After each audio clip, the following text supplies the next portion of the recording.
They racially profile your profile to see if you got an alibi. They got you logged on file. They are ad tracking you to see what you do. They Google your Google to see if you are illegal. They make cash from saving your Google cache. They got your Facebook on Facebook. They got your words pressed. They get a check every time you check your Twitter, check your email, check your phone. They monitor your monitor. Their business is you posting your business, so they never taught you to think, just to click like. So crash their system and do your own programming, because you are not their android. You do not belong in their database. You gotta become your own icon. Here we are. Why don't you guys tell us what social media you're using and what you're using it for?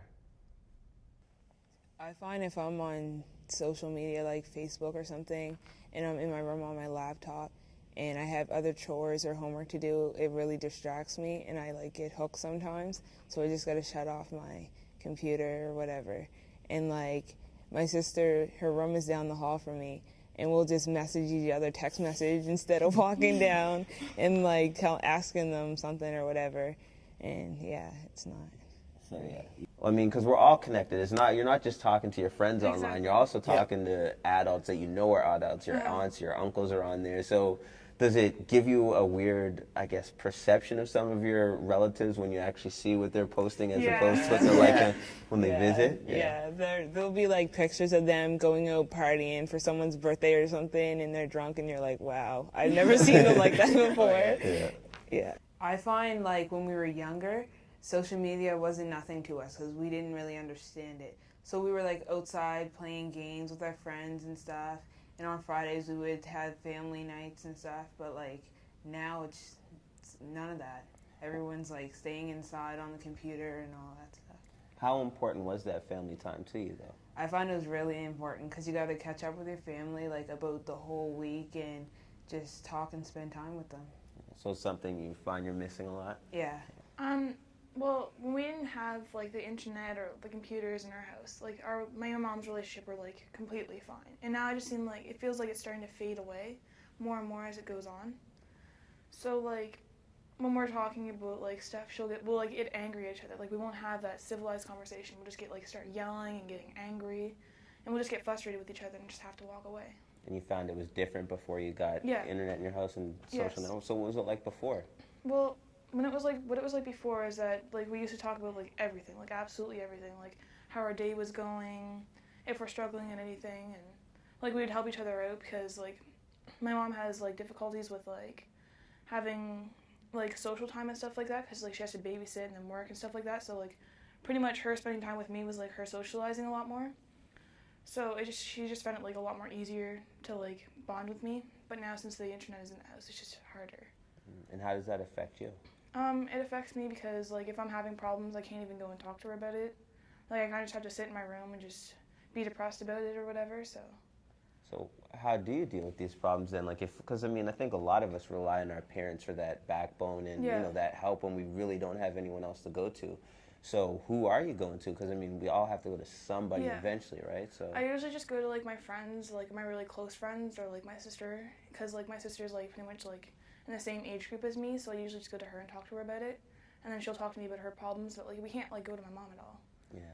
So do you think it's enough kind of the peer advice that you're getting? I don't really. You just kind of going with what you got. Yeah, exactly. Maybe I'll just add some other advice that I got from other people and just kind of attach it onto that and just go with it.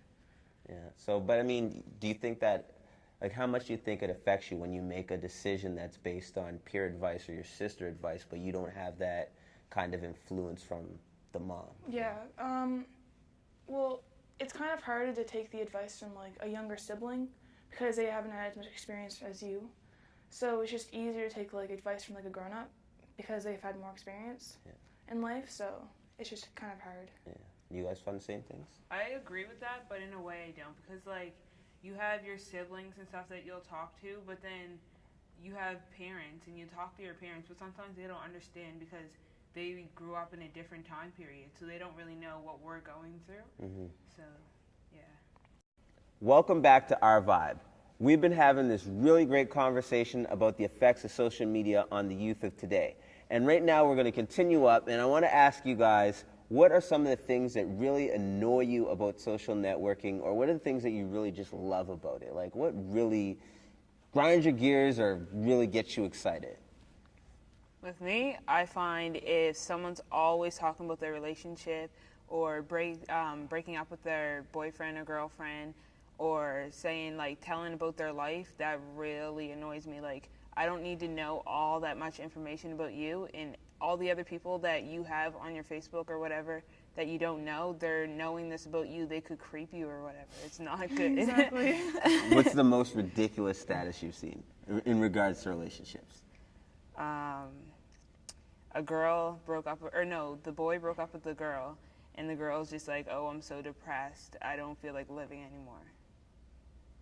Yeah, it's pretty. But that's also a dangerous issue, though, too. Yeah. Like, if people are having those thoughts, like, is that something that you've tried to, like, maybe, would you try to talk to them and, you know, like, maybe coach them along or anything like that? Because that's actually, you know, really dangerous thought. It's actually something that, you know, causes a little bit of concern. Yeah, like, I feel like I want to help them and tell them, like, it's okay or whatever, you don't need to think about those thoughts just because he broke up with you. But then again, I want to mind my business because it's not, like, my business. And if they're putting it out there, everyone knows about it. I don't want to be in the middle of it. But if they are putting it out there on a social network, on their timeline, do you think it might be a cry for help or an opportunity to help? Do you think people are actually even really looking for help when they go online and do stuff like that? Yeah, because some people, they don't have people to talk to, so they will put that information online. And you do want to help them, but... Yeah. Go ahead. There's one thing that pisses me off the most about this is when I see fights going on Facebook. It be blowing up my news feeds like crazy, right? So it's so annoying, like someone be like, oh, I heard you were talking about me at school, da-da-da-da, and they'll just keep commenting on one picture or a status, and it just, you know, it's just like, oh, I gotta get off this, because it's like making me mad, like I don't care who you're fighting, or, yeah, it just blows up my notifications, like my news feeds, and same with what she said, when people be breaking up with their loved ones or doing whatever they're doing, and I be seeing a lot of suicidal thoughts on there too, a lot, and that's kind of a heartbreak to me, right, because, you know, people shouldn't be going through that, like, it's kind of a challenge. Okay, well, because this is really concerning, right? So, is there a way? Do you have any advice for adults? Is this something that we can watch and maybe something that we can maybe help out on? Like when we're seeing these kind of statuses, are people really asking us for that kind of help? Do you know what I mean? Like I'm asking, should there be some type of service almost where people are going and looking for young people in these situations so that they could be helped? Like, is that something that would be beneficial, do you think? Yeah. Yeah. From like what you're seeing out there? I think it would decrease the amount of suicides because a lot of them, people post on social networks, Yes. and then they'll go and do it. If someone sees it and sees them post it and someone talks to them, say a parent or a guardian or whatever, talks to them about it, it would definitely decrease. Yeah, that was in a situation one time where it was a Twitter thing, and I guess what happened was like a boy and his close friend got in a fight over a girl, and he had no one to support him because his family was away. He had no sense to like contact them, so I guess he just like was tweeting every minute. It was like, yeah, I can't take this, da da da da da, and sooner or later he just took his life, and no one really heard from him then because of the last tweet he put. And to me, that's like, yeah, he should have got help before he did something like that.